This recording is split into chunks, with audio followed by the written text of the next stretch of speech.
Bonjour chers téléspectateurs, bienvenue dans notre émission Femmes et politique. Nous recevons aujourd'hui pour vous Madame Agnès Sabo. Elle est cadre au ministère de la Santé et membre de la coordination nationale du mouvement J'aime Wadaï. Bienvenue Madame sur notre émission. Elle-même va se présenter à nous. Merci Madame. Merci Monsieur les journalistes. Je m'appelle Madame Agnès Sabo, je suis cadre en service au ministère de la Santé.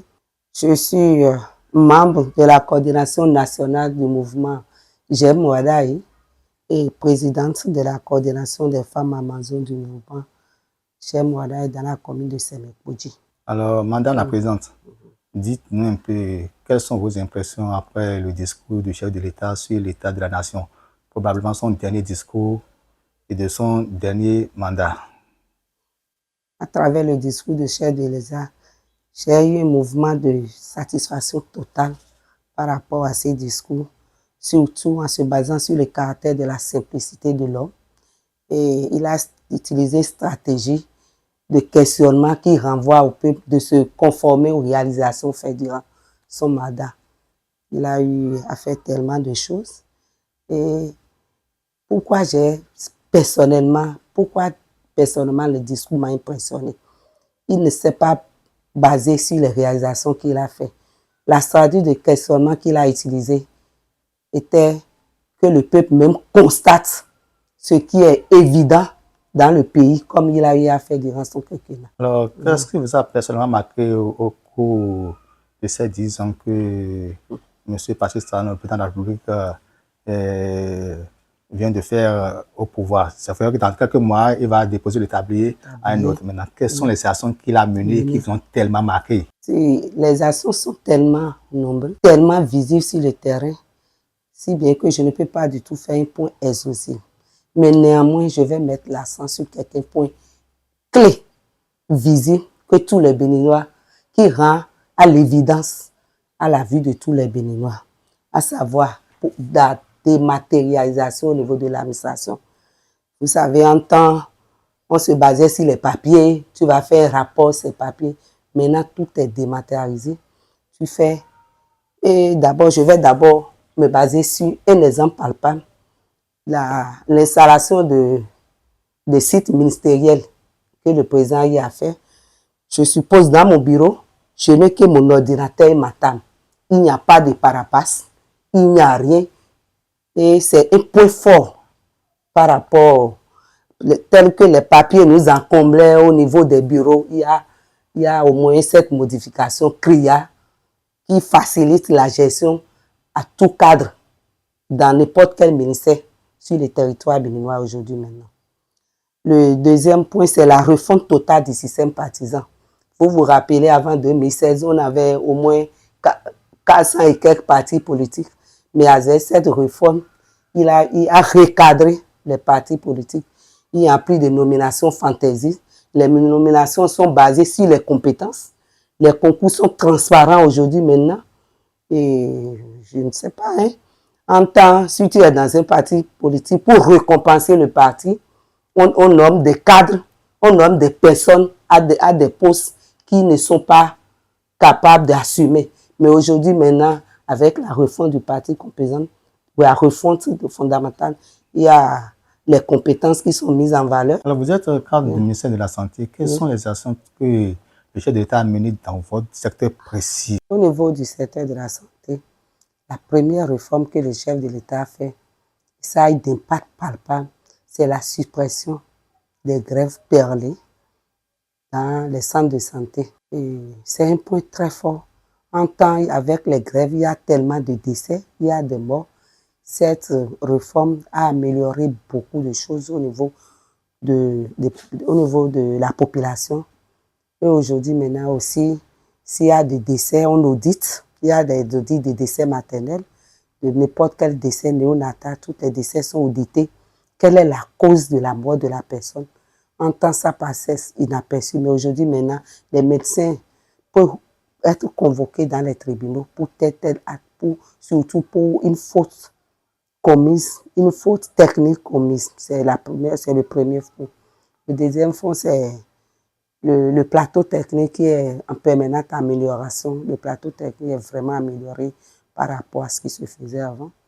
Et il y a un troisième point qui est la construction de chic.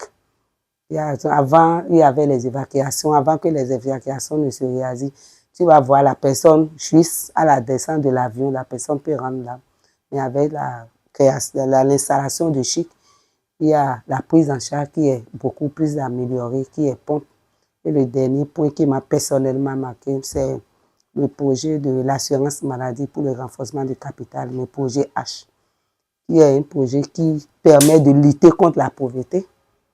Ça permet vraiment de lutter contre la pauvreté. En temps, si tu n'as pas de l'argent, ça fait que les gens sont malades, ils n'ont pas de l'argent, ils ont des difficultés pour se faire soigner. Mais avec le projet H, étant donné que j'ai eu l'opportunité de travailler sur un tel projet, c'est ce qui aide les pays en voie de développement à améliorer beaucoup l'état de santé des populations. Il suffit de faire un pré-prélèvement à l'avance.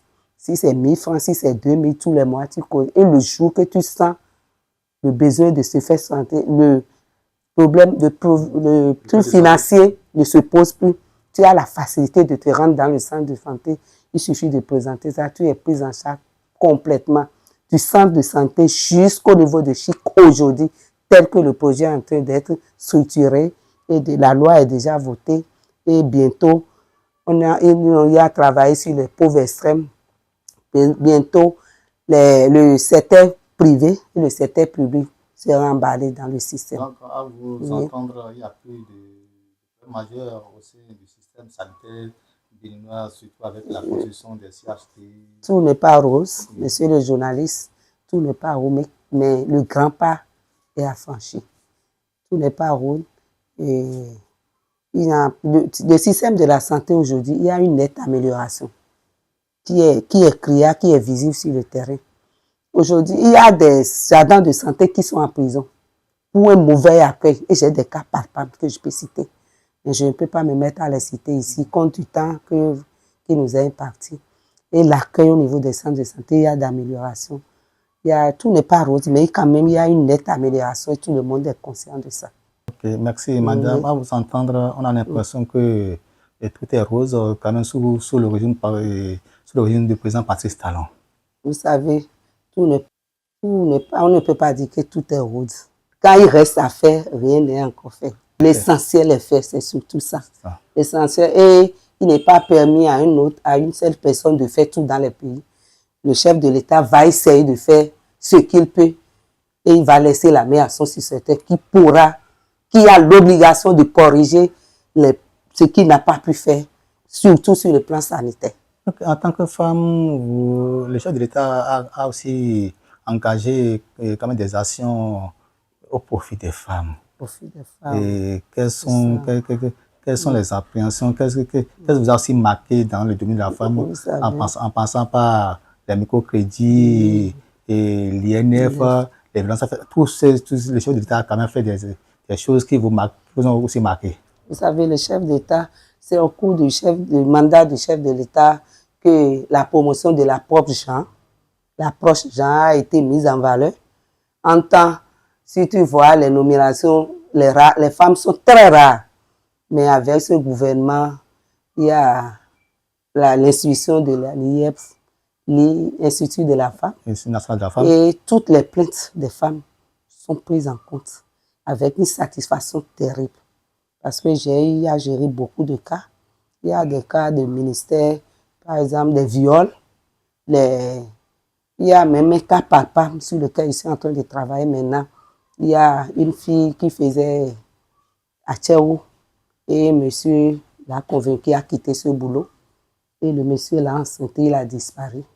Je suis en train de gérer présentement ce cas. On s'est adressé à l'IF et l'IF nous a promis de prendre ce cas. L'IF a tout fait pour identifier ce monsieur qui doit répondre de ces gens et assumer sa responsabilité. Et c'est un point fort que le gouvernement, surtout en matière telle que les femmes sont battues en temps. Vous allez voir, les hommes pour battre les femmes aujourd'hui, mais ils ont peur. Parce qu'ils savent qu'il y a une institution là qui protège les femmes. Donc, les femmes ont de la force dans le foyer. Si. Non, je vous dis non.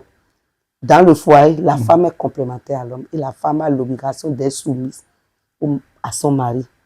Mais il y a des devoirs qui incombent à la femme, il y a des devoirs qui incombent à l'homme. Ce n'est pas parce que il y a la promotion de la force, si tu vas dire dans le foyer, si tu es femme dans le foyer, il y a des choses que tu dois faire. Quand ton mari parle, le respect total du mari est obligatoire. Ok, merci madame. Revenons proprement à notre sujet du jour. Alors, tout récemment, la constitution de notre pays a été retouchée une fois encore. Et le mandat présidentiel passe de 7 ans à 7 ans une fois renouvelable. Alors dites-nous, est-ce qu'on a besoin autant d'années avant de réaliser, avant de faire des prouesses lors de son mandat? Vous savez, la révision de la Constitution, il y a 2 points forts qui m'ont marqué par rapport à cette révision. Le premier, c'est le prolongement du mandat renouvelable une seule fois. De mon analyse personnelle, si vous vous rappelez, au moment où le chef de l'État était en train de prendre la parole, il disait en 5 ans, on peut faire le job. Il s'est rendu compte que, par exemple, si vous prenez un projet, vous voulez dire un projet, d'abord, il faut faire l'état de lieu, il faut faire les études préalables, il faut faire le recherche de mobilisation de ressources, et tout ça, là, ça prend déjà près de 3 ou 4 ans. Si le chef de l'État voit qu'il est nécessaire de prolonger le mandat, vous-même vous rendez compte qu'en 5 ans, on ne peut pas atteindre les objectifs conscienciels, surtout en matière d'infrastructure, tel que le pays a changé les infrastructures. Par exemple, je prenais la route comme moi ici à Sémé-Podji, de Sémé à Porte-Nouveau. Regardez le moment que ça a duré. Et ce qui est important, il faut la révisation, la ressources de mobilisation des ressources. Je me suis dit, c'est compte tenu de ça, le chef de l'État, les députés ont jugé opportun qu'il faut vraiment une prolongation du mandat. 7 ans, si le président n'arrive pas à atteindre les objectifs en 7 ans, renouvelable, je crois qu'en 14 ans, l'objectif peut vraiment être atteint. C'est un point fort par rapport à la révision. Et second, il y a la création de Sénat. La Sénat qui est composée de anciennes présidents des institutions, c'est comme des personnes ressources par rapport à l'exécutif. Et c'est des 2 points forts qui ont marqué par rapport à cette révision. Ça. Ok, donc je crois que avec le mouvement Jean Wadaï, 7 ans, 2 fois renouvelable, ça arrange, disons, peut-être le prochain président de la République. Je crois bien, si. Ça l'arrange, ça l'arrange. Alors, quelles sont les actions que vous menez déjà sur le terrain pour que la victoire soit du côté de votre candidat? D'abord, si le chef de l'État y a posé son choix sur la candidature de M. Wadaï, premièrement, c'est un jeune. Il a eu à faire l'expérience avec lui pendant son quinquennat et il s'est rendu compte de ses compétences sur le plan national et sur le plan international. C'est un jeune qui a les compétences qu'il faut. Et je crois que le chef de l'État ne s'est pas du tout trompé parce qu'il faut qu'on évite les choix hasardeux pour faire reculer, basculer le pays. Et il faut qu'on avance. Tous les infrastructures, tous les développements, surtout on est dans un pays en voie de développement. Et au niveau de la sous-région, on a une expérience, une référence. Il faut qu'on arrive à pérenniser tout ce qui est capitalisé. Je crois que c'est les motivations qui ont poussé le chef de l'État à porter son choix sur tous les partis politiques de la mouvance professionnelle. Et tout le peuple béninois est contre ce choix. Tout le peuple béninois est pour ce choix, pour pouvoir pérenniser tous les acquis. C'est ça. Merci, madame. Depuis quelques jours, la campagne pour les élections générales est lancée au Bénin. On a plusieurs parties de cette campagne qui vient d'être lancée. La campagne est lancée et ce que j'ai personnellement apprécié par rapport à cette campagne, le chef de l'État, je constate qu'il a toujours une longueur d'onde sur les choses. Il a refusé les effigies personnalisées. Il a dit que tous les partis politiques doivent se confier, faire des effigies et c'est un point fort. Si c'était avant, tu allais voir le logo, la photo de telle personne, J'ai trop apprécié. Et je dis, ce monsieur-là, c'est le monsieur qu'il faut. C'est le monsieur qu'on devait avoir depuis.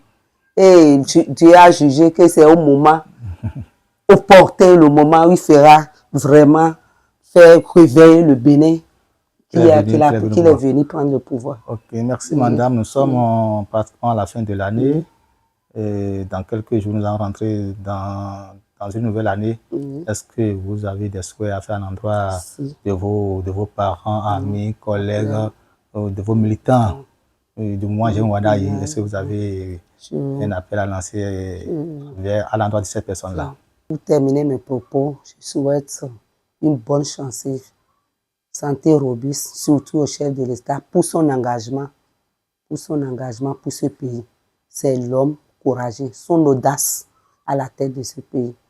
Que Dieu le protège, que Dieu l'accompagne jusqu'à la fin de son mandat pour qu'il puisse vraiment passer une bonne retraite politique.